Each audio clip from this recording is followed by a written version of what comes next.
The immune system has kind of two limbs to it. There's the B cells that make the antibodies, and the T cells that fight the virus in different ways. Antibodies are much easier to measure, and that's really what's driven the larger amount of information around antibodies. And I think it's important to realise that it's only one part of the equation. So easy to measure may or may not be the most important part of the immune system that fights the virus. Now, in healthy people, the antibodies and T cells are probably reasonably well coupled together. So if you detect good antibodies, chances are probably you've got reasonable T cells going on as well. The problem in patients with blood cancer is that those things can become uncoupled.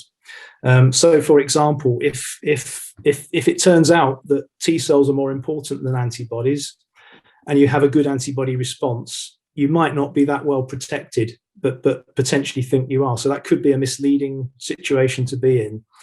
And the converse is true. So if you don't have antibodies, you might have a good T cell response and actually be better protected than you think you are.